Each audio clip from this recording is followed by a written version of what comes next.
여기 있는 거 녹화? 아,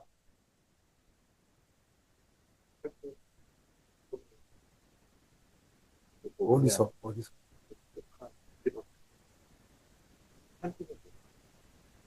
음, 그냥 녹화 시작하면 돼요, 바로? 네, 지금 시작하면 전체 수업 일정, 쉬는 시간까지 모두 하는. 지금 바로 하면 되는 건 시작? 네, 알았습니다.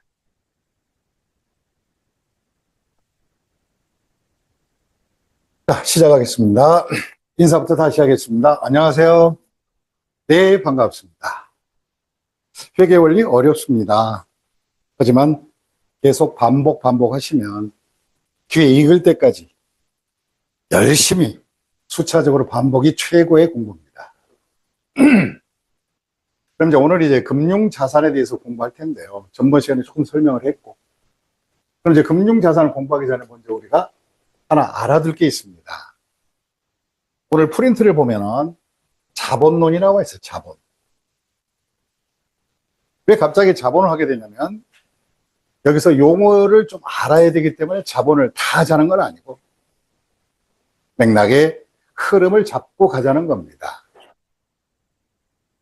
그러니까 자본금 하게 되면 일반적으로 개인 회사가 아니고 주식회사라고 하는 가정 하에서 한번 보는 거예요. 그럼 주식회사는 우리가 일반적으로 주식을 발행을 해서 그걸 자금을 토대로 해서 운영하는 회사다라고 생각하시면 돼요. 근데 우리가 자본에는 자본금이라고 하는 게 있어요. 자본금. 여기서 자본금은 우리가 주식을 발행했을 때 그 주당 액면과 발행 주식 수를 곱해놓은 것을 말해요. 하지만 우리가 일반적으로 주식을 발행할 때, 회사에서 발행을 할 때, 자본 조달을 위해서 발행을 할 때는 액면으로 할까? 아니면 그 이상의 금액으로 발행할 수도 있을까? 대체적으로 상장 기업이라든가 이런 또 미래가 촉망되는 그런 기업에서는 액면 발행을 하지 않고 액면에 보통 막 10배, 막 그냥 수배씩 그냥 고가로 발행을 합니다. 그럼 일단 우리가 자본금 하게 되면 액면에다가 발행 주식 수를 곱해주는 것이고, 그럼 10,000원짜리 주식을 발행하는데 액면이 10,000원인데 15,000원씩에 발행했다면 자본금과 실제 수금된 금액이 달라진다, 안 달라진다? 달라진다. 이럴 때 많이 받은 것을 우리는 주식 발행 초과금이라고 해요. 이런 식으로 자본 거래에서 발생한 이익금 등을 당기 순손익에 포함하지 않고 이런 것을 주식 발행 초과금이라고 해서 이런 것들을 일련의 자본잉여금이라고 합니다. 그럼 꼭 우리가 주식을 발행했을 때 액면 이외의 금액을 발행했을 때 이렇게 주식 발행 초과금 등이 나올 수 있다는 것을 알아두시고, 이런 자본거래에서 발생한 잉여금, 남는 금액을 우리는 자본잉여금이다. 이 또한 주주의 재산의 몫이니까. 그 다음에 또 우리가 자본 조정이라는 것이 있어요. 다 하자고 하는 건 아니고, 자본 조정은 주로 바로 자본에서 빼든가 또는 더할 수 있는 금액을 말해요. 특히 우리가 하나만 예를 들면, 우리가 어떤 회사가, 어려운 회사 같은 경우는 액면이 10,000원짜리 주식이라면 급전 조달하기 위해서 오히려 더 할인 발행할 수도 있다, 없다? 있겠지. 이럴 때는 주식 할인 발행 차금이다, 이렇게 하는 거예요. 할인 발행하게 되면 실제 납입된 금액에 비하여 회사 입장에서 본다면 액면 금액이 더 커버린 거죠. 이럴 때는 오히려 자본을 잠식하는 현상이다. 자본을 뭐 한다? 잠식. 이렇게 잠식된 마이너스 조정을 우리는 주식 자본 조정 중에서 마이너스 조정이라고도 얘기를 해요. 나머지는 생략해도 좋습니다. 그 다음에 또 우리가 여기서 더 해야 될 건 뭔가? 이게 오늘 중점적인 내용, 기타 포괄 손익, 거기다가 밑줄 한번 그으시고 중요 표시를 해주시기 부탁을 드립니다. 원래 틀림없이 이익금은 이익금 같은데, 여기서 기타 포괄 손익은 경영자의 손익계산서에 들어가는 이익이 아니라 하나의 자본에 포함시키거나 마이너스에 될 손익이다, 이거예요. 그럼 기타 포괄 손익은 당장의 이익이 아니라 미래에 발생할 이익이니까 이것은 갖다가 올해 손익계산서에 넣지 말고 이런 이익금은 따로 빼서 기타 포괄 수익으로 해서 자본에 넣어놓자 이거예요. 그래서 이제 이 기타 포괄 손익으로 간다, 기타 포괄 손익으로 간다 이런 말을 제가 많이 하게 돼 이번 시간에. 그럼 이 기타 포괄 손익은 손익계산서의 수익과 비용이 아니라 뭐에 자본 쪽에 들어가는 이익과 플러스 이익이다 또는 손실이다 생각하시면 돼요. 그럼 기타 포괄 손익은 결과적으로 기업에 있어서 자본을 까먹거나 더해주는 것이다 생각하시면 됩니다. 그럼 다시 한번 정리합니다. 기타 포괄 손익은 한마디로 올해 손익이 아니라 미래 발생한 이익을 일단은 자본에다가 보관을 해놨다 생각하시면 돼요. 이걸 우리는 기타 포괄 손익, 다시 한번 정리합니다. 기타 포괄 손익은 올해 당장의 이익이다 아니면 미래 이익을 자본화시킨 것이다. 미래 이익을 자본화시킨 것으로서 나중에 실현되면 나중에 당기 손익으로 가든가 또는 회사에 적립을 하든가 그럴 거예요. 그럼 이제 기타 포괄 손익은 이제 좀 이따 보시면 어떤 것이 있느냐 이걸 얘기를 하게 돼요.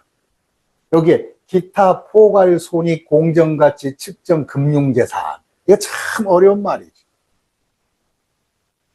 이런 것들이 한마디로 바로 기타 포괄 손익으로 간다는 거. 이익금이 아니라 올해 이익이 아니라 자본 항목에 들어가는 것이다라고 생각하면 돼요. 그 다음에 또 이제 기업에서 영업 성적으로 인하여 회사의 부를 축적해 놓은 것들을 우리는 바로 이익잉여금이라 생각하시면 돼요. 그 이익잉여금의 종류는 참 많아요.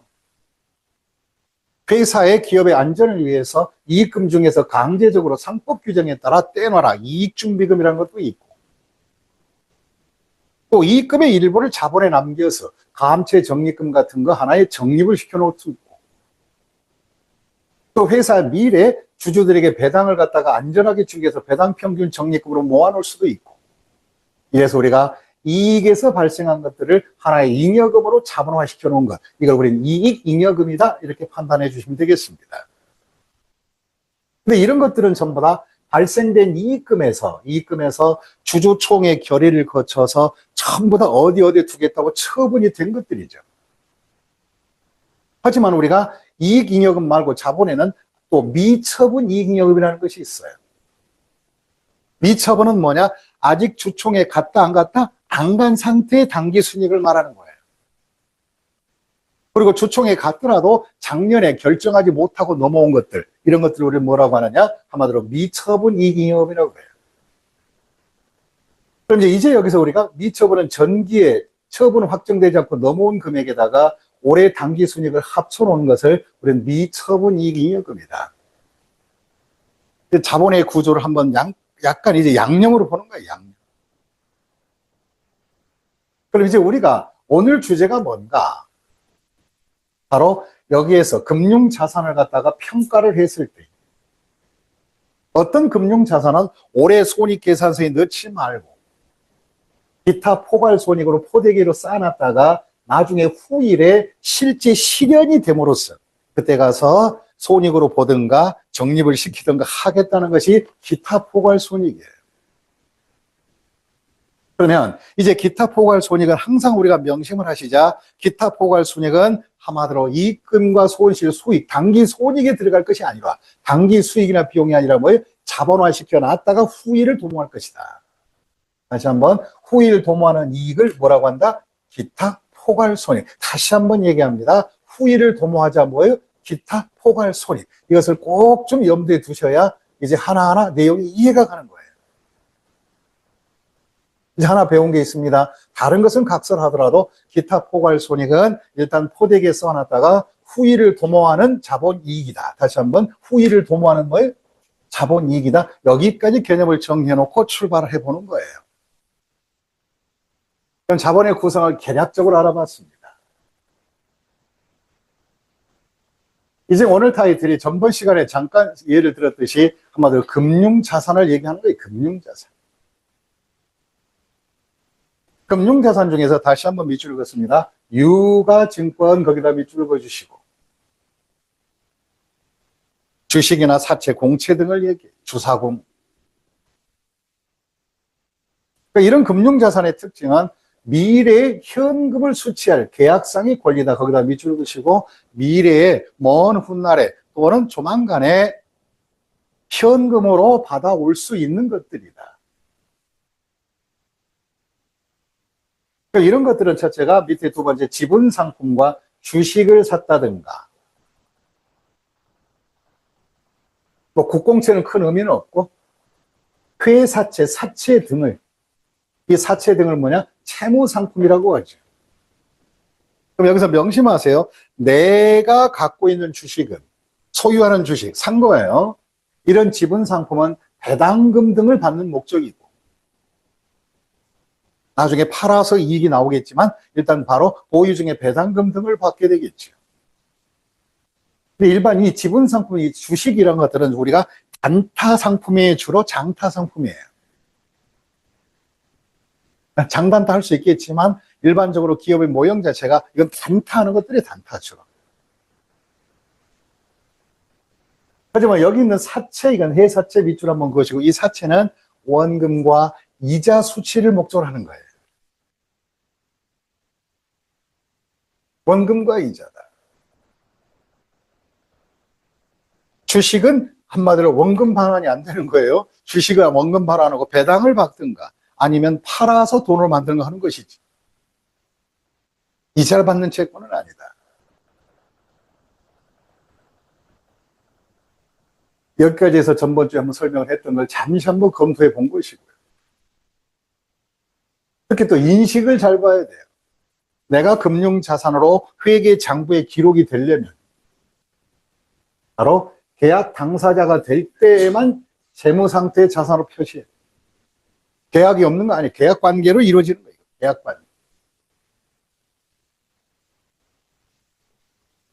그 다음에 시험에 잘 나온 거 하나, 취득 원가 결정. 그럼 내가 잡을 때 취득 원가는 뭘로 잡을까? 금융자산은 현실적으로 시장 가치가 있기 때문에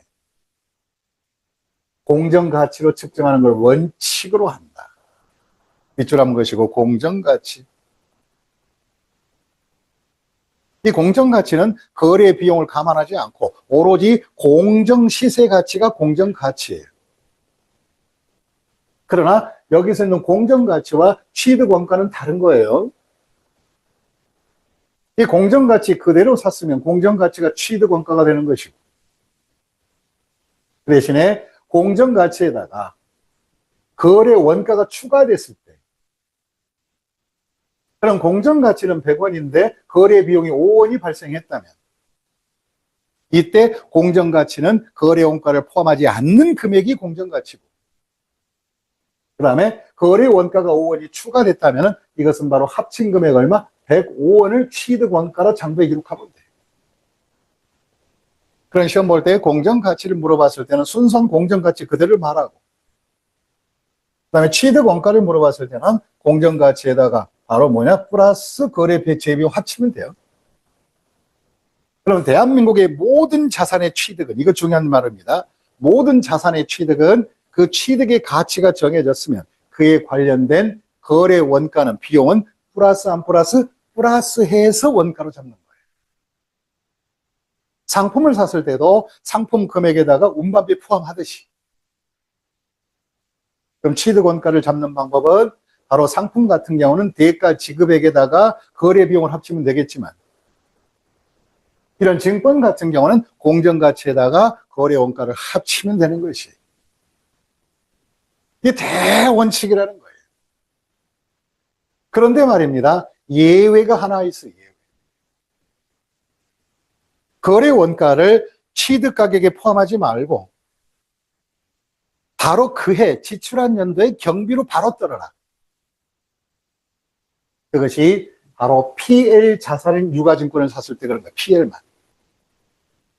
이 PL이라고 하는 것은 장기 투자 목적이 아니라 단타할 건데 사서 금방 팔 건데 그걸 원가에 넣고 하지 말고 어차피 공정가치로 측정한 금액에다가 비용 들어간 거 있으면 원가 잡지 말고 경비로 바로 떨어버려야 돼요.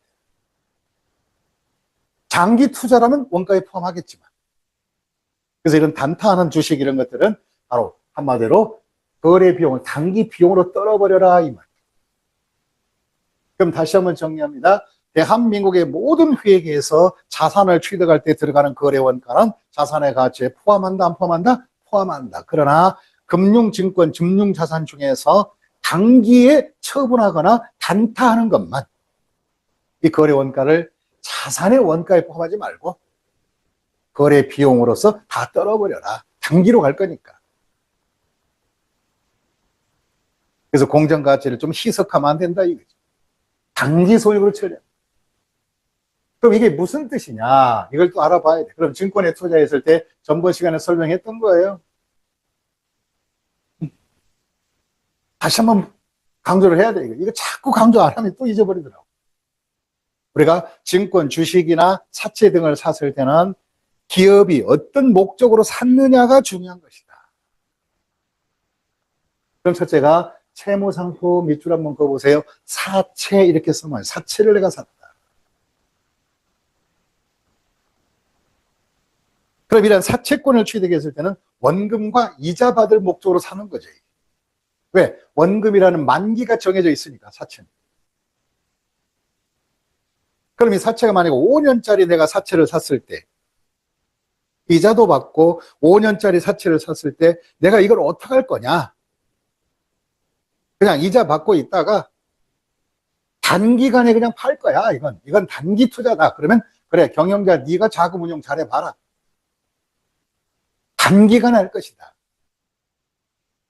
그래서 운영자에게 재량에 따라서 단기간에 한다 그러면 올해 안에 수익 비용 떨어주는 방법, 이것이 바로 그 밖이라 그래서 PL 금융자산이라고 그래요. 다시 무슨 자산이요? PL 자산이라고 그래요. 단기 투자다, 단타다. 사채를 단타한다. 그 다음에 어떤 게 있을까? 나는 내가 산 사채는 5년짜리 사채는 이자도 받고 만기까지 끝까지 가겠다. 라고 그런 목적으로 사업 모형을 정했을 때는 이걸 우리는 원리금을 지급하고 계약상 현금을 수취할 목적이니까 원금과 이자 받을 목적. 이런 것을 상각 후 원가 측정 금융자산이라고 해요. 이걸 우리는 줄여서 AC 끝까지 가자. 다시 한번 AC 언제 가자? 끝까지 가자. AC.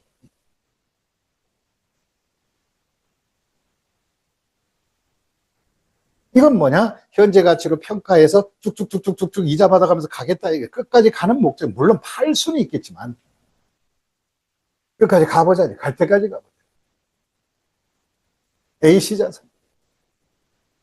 그러나 원금도 받고 아니 이자도 받고 원금도 가지면서 이거 장기로 가기는 가는데 필요에 따라서는 급하면 뭐 할 수도 있다? 팔 수도 있겠다.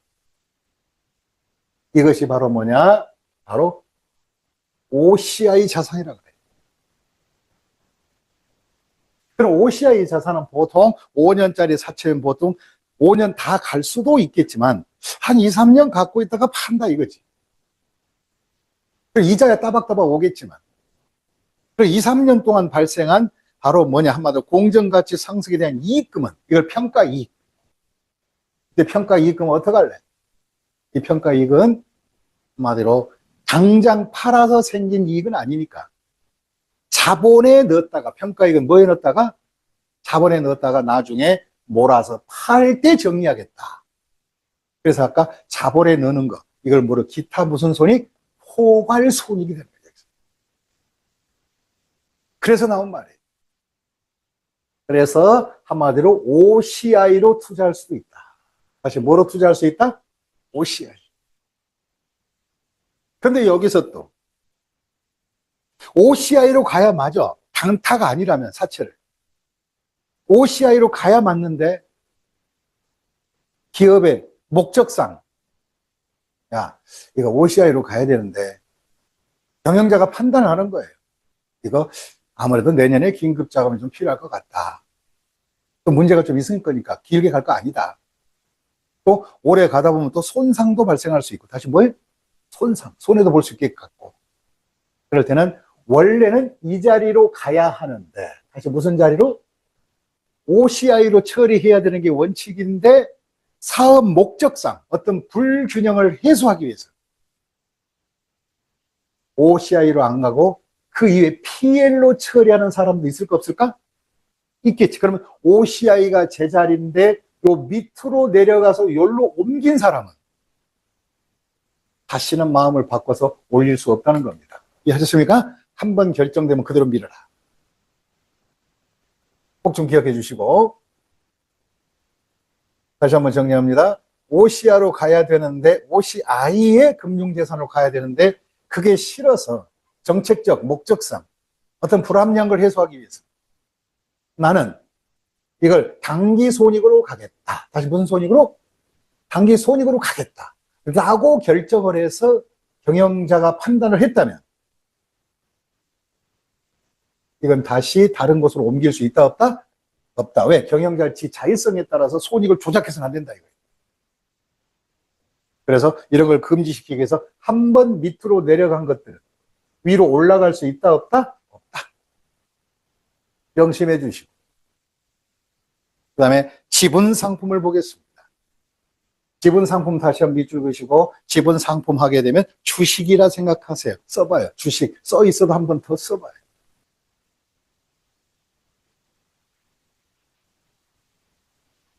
주식은 금융시장이 활성화돼 있어요? 안 돼 있어요? 사채시장은 억지로 좀 팔겠지만, 관련 있는 사람들한테는 팔겠지만, 이 주식은 바로 제3자에게, 불특정 제3자에게 자유로이 매도할 수 있으니까. 주식은 원칙상 장기 투자가 아닙니다. 그래서 주식은 전부 다 단타로 판단하셔야 돼요. 단타. 그래서 우리가 채권 시장에서 주식을 구입했다 그러면 원칙, 올해 안에 손익계산서에 다 반영하는 단기 손익 공정가치 측정 금융자산으로 구분하라. 단기 손익으로 하라. 그럼 주식은 단타니까 깔끔하게 그냥 사고 팔고 그래 퉁치자 이런 개념. 근데 또 주식도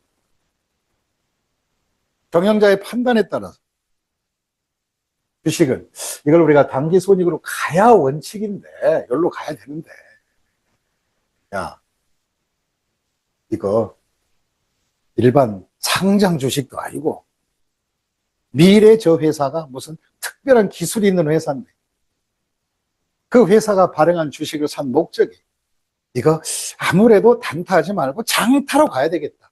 원래 주식은 다 일로 가야 돼, 일로. 그런데 여기서 살짝 뽑아서 기타 포괄 손익 OCI로 처리를 할 수 있어요. 이 처리할 때는 중간이면 안 돼요. 절대 안 돼요. 중간은 절대 안 돼요. 처음에 인식할 때 샀을 때 이렇게 단타로 가지 말고 바로 기타 포괄 손익으로 넣어서 장기로 가보자. 다시 뭐로 가보자? 장기로 가보자. 이런 의도가 있을 때만, 그건 특별히 지정하지 않으면 전부 다 일로 가는 거예요. 사업 목적이 이거예요. 그 다음에 또 문제는 뭔가? 주식이 투자 목적이 어느 회사를 지배하려고, 다시 뭐 할 목적으로? 지배할 목적으로 살 수도 있어요. 지배권을 갖는 그런 회사 주식들은 이거는 장기 투자의 성격이며 그 대신에 이걸 갖다가 관계 회사 투자를 관계. 이 관계는 전체 지분의 기본 20% 이상의 지배권을 가집니다. 그래서 관계 투자냐, 단기 손익으로 다 처리할 거냐, 아니면 여기서 예외가 있느냐, 이걸 물어보는 거예요. 그런데 여기서 주의하셔야 됩니다. 그럼 주식은 원래 이 자리가 자기 자리인데 기업의 사업 목적상 기타 포괄 손익으로 공정가치 측정 자산으로 분류를 시켰다면 이걸 주가가 막 폭등했다고 단기 손익으로 쏙 집어넣어버리면 경영자가 잘하는 걸 보여요. 그래서 이익 조작의 가능성이 있으니까 한번 여기서 예외시켰던 것들은 다시 여기로 변경할 수 있다 없다? 없다는 것을 명심하세요. 그럼 이렇게 변경할 수 없는 것들을 빼놓고는 이 채무 상품은 나중에 목적에 따라서 이건 경영자의 실적으로 보기 때문에 서로 간에 유기적으로 서로 변환을 할 수는 있습니다. 재분류할 수 있어요. 이따가 재분류 편에서 공부하고. 근데 재분류할 때는 지분 상품은 절대 재분류하지 않는다는 것.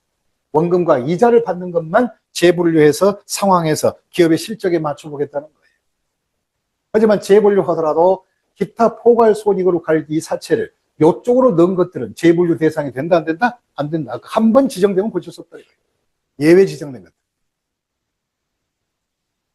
그럼 이렇게 해서 금융자산을 분류를 했으니까 이제 우리 첫 번째 주식 같은 거 사채를 투자했을 때 단기 손익으로 가자. 밑줄 한번 그어주시고 이제 바로 본 게임 들어갑니다. 단기 손익으로 가자.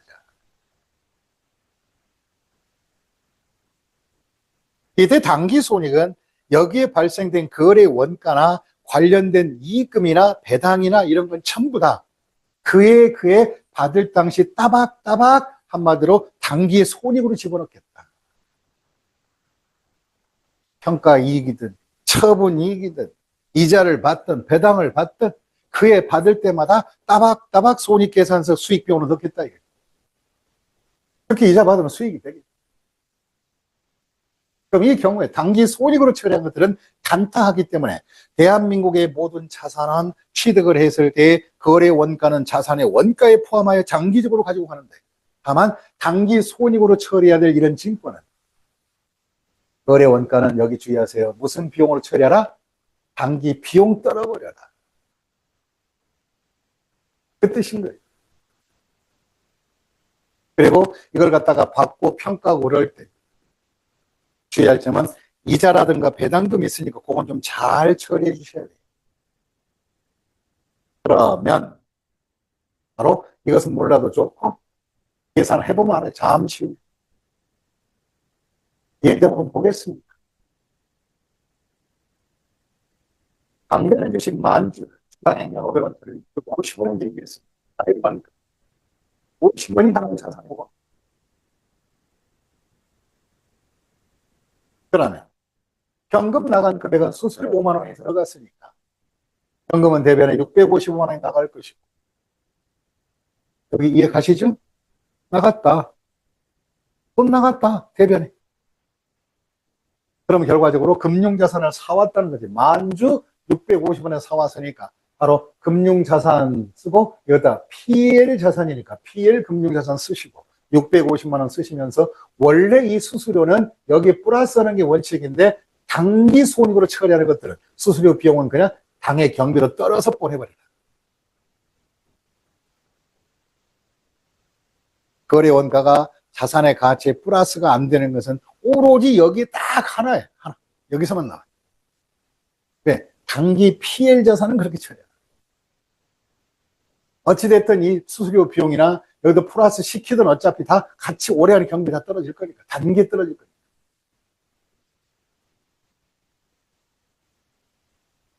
그럼 주식을 단기 손익으로 해당되는 것. 배당은 어떻게 될까? 배당을 받으면. 이걸 이자 받는 게 아니라 회사에서, 발행한 회사에서 결정을 하여 배당금을 주기 때문에. 첫째, 지분상품 발행 회사가 배당을 선언하게 되면 아직 배당금 수익으로 잡는데 아직은 못 받았으니까 미수 배당금으로 인식하시면 돼요. 나중에 돈 받았을 때 현금 들어오고 미수 배당금 빼주면 돼요. 이걸 회계 처리한다면 제일 먼저 배당을 선언했다. 그 회사에서. 주주 여러분들 이만큼 배당하겠습니다. 그래서 배당이 딱 결정이 되면 선언이 됐으면 아직 못 받은 거니까 미수 배당금이라는 자산을 잡고 그 대신에 이건 확정된 배당금이니까 배당 수익해서 손익계산서에 PL 수익으로 보시면 돼요. 올해 수익이 발생한 거예요. 그럼 나중에 이제 선언이 끝나게 되면 바로 현금 주지 않아요. 지급일이 나와요. 한두 달 후에. 그러면 받았을 때는 현금 쓰시고 미수배당금 자산의 감소를 표시해 주면 돼요. 그 다음에 또 우리가 채권을 갖게 되면 이자를 받게 되죠. 이자를 받게 된 거 현금 적고 그 다음에 이자 수익 적으면 돼요. 중간에 산 것들은 미수이자들을 포함해서 처리하는데 이건 의미를 두지 마시고 그냥 이자 받았다, 현금, 이자 수익 잡는다 이렇게 되시면 돼요.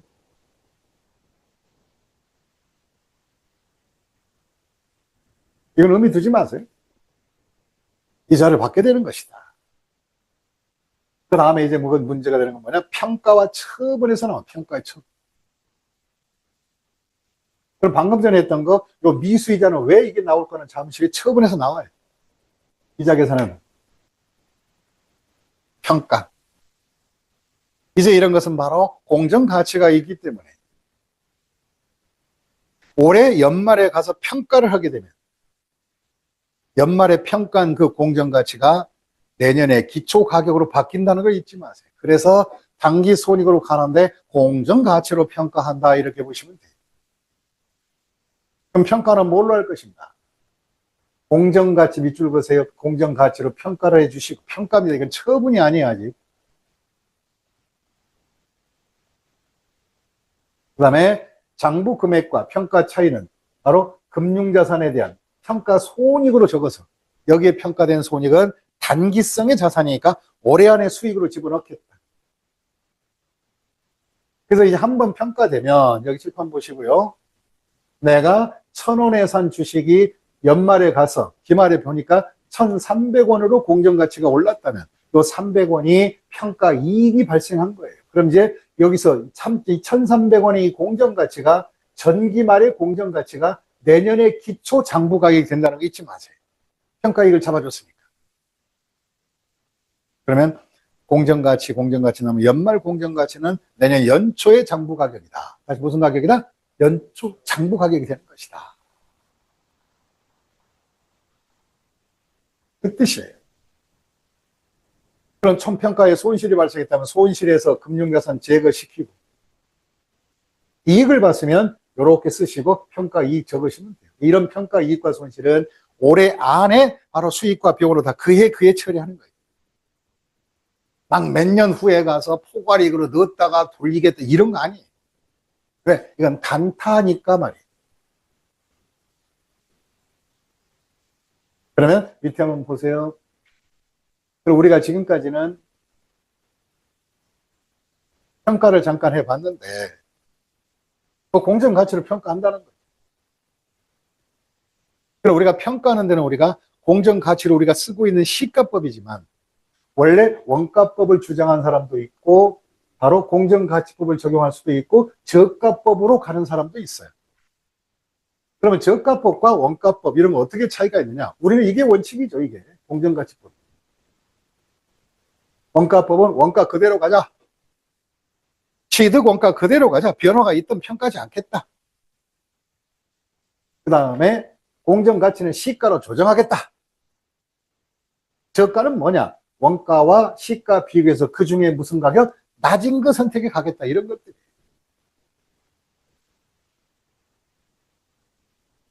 그럼 예를 한번 들어보면 바로 원가, 시가, 저가법을 판단해 본다면 장부 금액이 다 10,000원짜리라고 가정했을 때 기말의 공정가치가 15,000원이라면 원가법은 나는 그대로 지킨다. 일편단심이다. 변화가 없어요.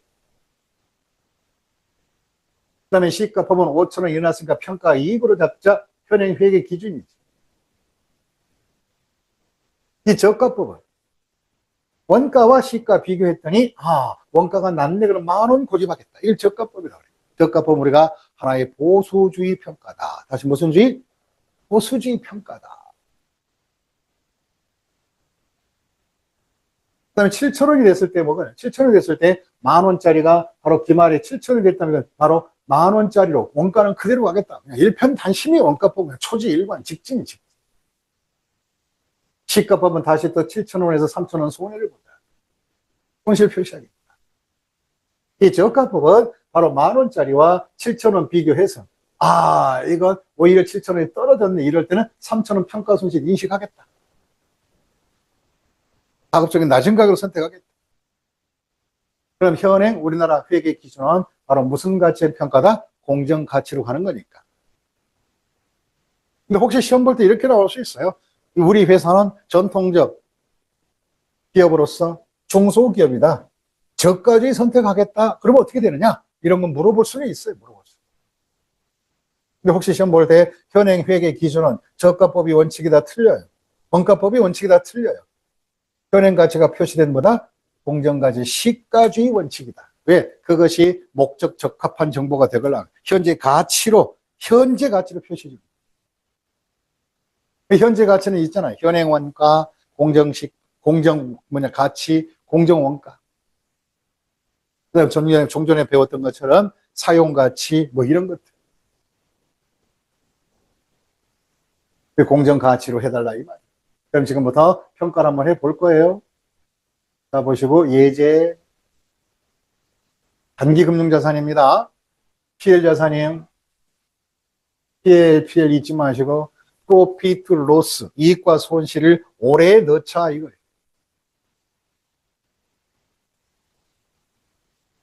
기말평가를 분결하시오. 그럼 보겠습니다. 2천주, 수량, 액면 5천원짜리. 기말, 어이구, 주당 원가가 바로 뭐냐? 바로 12,000원짜리였는데. 그 다음에 주당 공정가치가 10,000원이 나왔대. 10,000원. 그러면 야, 12,000원짜리가 10,000원 됐으니 시세 가격이 떨어졌구나. 그럼 이렇게 된다니까? 요 10,000원짜리가 2천주 계산하니까. A회사 주식은 기말의 공정가치가 한마디로 결과적으로 12,000원짜리. 2천주니까. 2,000원만큼이 떨어졌네. 그럼 평가 손실 얼마가 나온다? 400만 원이 나올 것이고. 이 회사는 주당 원가가 600원짜리가 800원 됐으면 오히려 이익이 나오겠네. 주당 곱해주면 바로 200만 원이 이익이 나오고. 그 다음에 시사는 어떻게 됐을까? 5,500원짜리 주당 원가인데 8,000원이 됐으니, 이것도 많이 올랐네.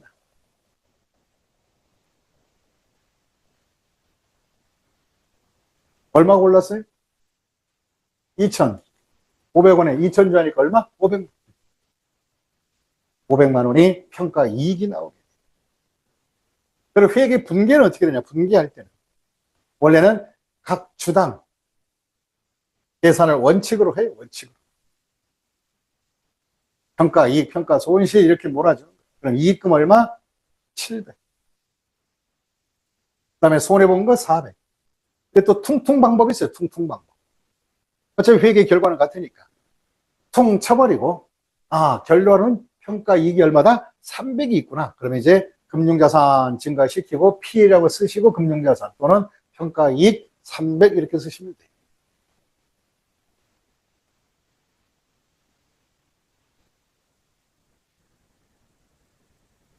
그 다음에 처분 밑줄 한번 그으세요. 처분. 밑줄 한번 그으시고 당기손익 금융자산, PL 금융자산은 얼마에 받았느냐, 받은 금액과 장부 금액의 차이. 금융자산 처분 손익의 과목으로 하여 당기손익으로 인식하라. 올해 걸로 다 끝내라. 그런 처분 금액은 10,000원인데 장부상 나온 금액이 8,000원이라면 8,000원 빼고 10,000원만큼을 받았으니 2,000원의 금융자산 처분 이익이 나온다. 여기까지는 다 이해하시죠? 그죠? 이해하실 거예요. 물론 지나가면 또 생각이 안 나겠죠. 그래도 반복하셔야죠. 근데 이때 만약에 비용이 들어갔다면 비용은 이익과 손실 금액에서 차감하여 처분 이익 또는 손실로 하시면 돼요.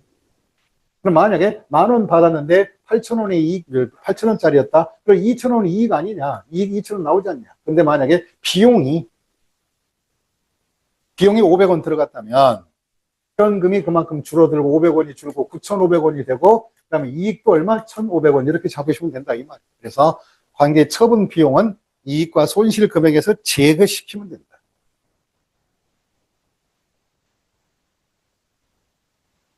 이 분계를 갖다 직접 우리가 내용을 한번 계산할 때 특히 중요한 것은 사채 같은 건 중간 이자 등이 있기 때문에 잘 계산하셔야 돼요. 그러면 한번 보시겠습니다. 실제 사례를 한번 보십시다. 하나씩 보는 거예요. 예제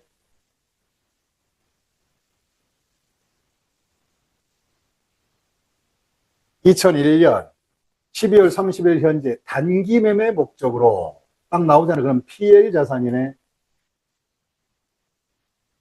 지분증권이 원가와 기말 공정가치는 자료는 다음과 같다. 평가 손익을 분개하래.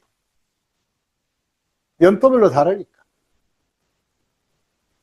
그러면 처음에 2001년 12월 30일이니까 요게 얼마큼 차이가 발생했으니까 약식으로 혼합해서 쓰죠. 공정가치가 원가가 10,000원, 20,000원, 30,000원인데 6,000원, 25,000원, 7,000원 됐으니까 마이너스, 여긴 플러스 또 마이너스가 나온. 그럼 결과적으로 총계 기준으로 한다면 60,000원짜리가 58,000원의 공정가치가 됐으니까 결과적으로 2,000원만큼은 손해봤다, 이익봤다? 손해인데 팔았다 아니면 평가를 했다. 그래서 차변에다가 평가 손실 얼마 적으면 된다? 2,000원. 대변에 금융자산 이렇게 2,000원을 빼주시면 됩니다. 평가 손실 잡고요. 그럼 두 번째 보죠.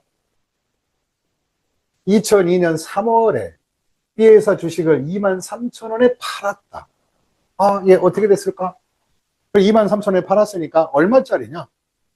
B회사 주식이니까 25,000원짜리로 공정가치로 평가를 해놨는데 이미 이건 장부가에 바뀐 거 이제 25,000원으로. 25,000원짜리인데 결과적으로 23,000원에 팔았으니까 눈으로 보더라도 얼마 손해보고 팔았다? 얼마? 2,000원. 그러면 한번 보겠습니다. 금융자산 25,000원 빼주시고 거기다 밑줄을 그으시고 현금 25,000원을 23,000원 받았으니까 23,000원. 그로 인한 손해 얼마 받다? 2,000원. 손실 이거 했어. 그래야 금액이 25,000원에 딱 아구가 맞잖아요.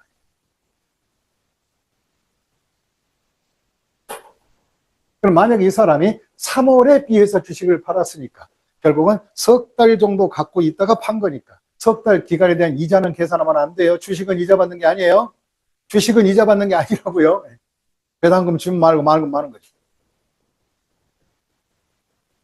그래서 주식을 갖다가 팔 때는 이자 계산 등은 바로 고려할 필요가 없다는 것이죠. 그 다음 12월 30일 현재 결산일 현재 A회사 주식의 시가가 8,000원이다. 평가 손실을 받았어. 아, 밑에 이거 안 했나요? 아, 그럼 C에서 28,000원을 팔았다. 한 번부터 하겠습니다. 그럼 한번 보자. C회사 주식은 어떻게 됐냐? C회사 주식은 기말 공정가치가 얼마니까? 27,000원이면 변경해놨으니까. 28,000원에 팔았다면 당연히 1,000원의 이익이 생긴다, 안 생긴다? 생기겠지. 그러면 처분 이익이 1,000원이 생겨야지. 처분.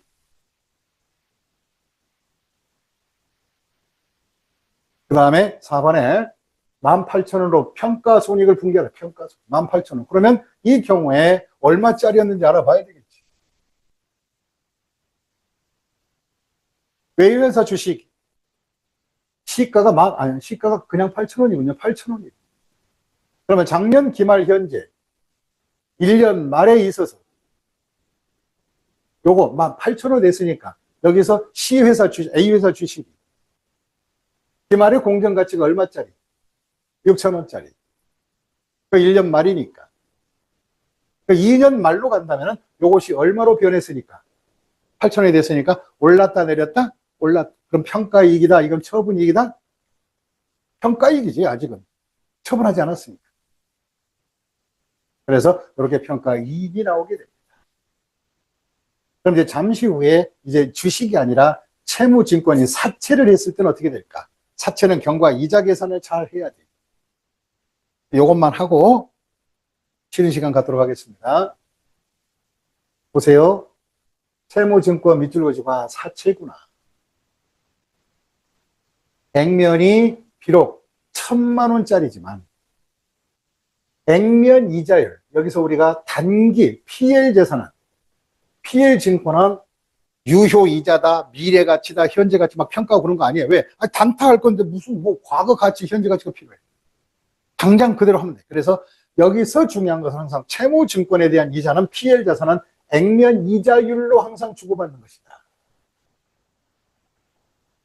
단기 보유 목적으로 980만 원에 이자를 포함하여 현금 매입하였으며 이걸 2005년도에 11월 1일 벌써 1년도 안 된 상태에서 1,000만 원을 포함하여 현금으로 팔았다. 취득일과 이자 수입일과 처분일을 분기하라. 그럼 제일 먼저 산 거 900 얼마에 샀느냐? 현금 나간 건 980 나갔습니다. 여기 하면 980, 이 980은 요 4월 1일 날 사면서 그러면 이 사람의 이자 지급은 언제냐? 6월 30일과 12월 30일이다. 그러면 결과적으로 980이 나갔는데 이 경우는 금융자산의 가치는 얼마냐 이거죠. 그럼 석 달분 이자는 전 소유자한테 물어주고 내가 사야 돼. 왜? 나중에 6달분 이자를 내가 다 받아야 되니까. 그럼 이자 계산을 해보죠. 1,000만 원의 액면이자 잊지 마세요. 유효이자가 아니에요. 단타하는 것들은 액면이자율로, 다시 무슨 이자율로? 액면이자율로. 사치에 써 있어요. 액면이자 얼마라고. 그러면 1,000만 원에 12% 하게 되면 12분의 3 하면 석 달분. 요 30만 원은 포함해서 현금 지급한 거예요. 요 30만 원은 아직 내가 못 받아 나중에 받을 것이다. 30만 원 미수이자 적고 실질 금융자산은 950만 원이 되는 것이죠. 그럼 다시 이제 6월 달에 가면 이자 받아야지. 이자는 6개월분 이자를 사채 최종 소유자에게 주는 거예요. 회사에서. 넌 6개월 받아가라. 그럼 6개월치 이자니까 금액이 60만 원 나오죠. 그러면 60만 원 잡고 그 대신에 나의 이자는 석 달분 이자만 수익이 돼야 되기 때문에 미수이자 먼저 했던 거 요거 갖다가 빼서 자산을 없애놓고 실제 수익은 얼마? 30만 원이 되는 것이.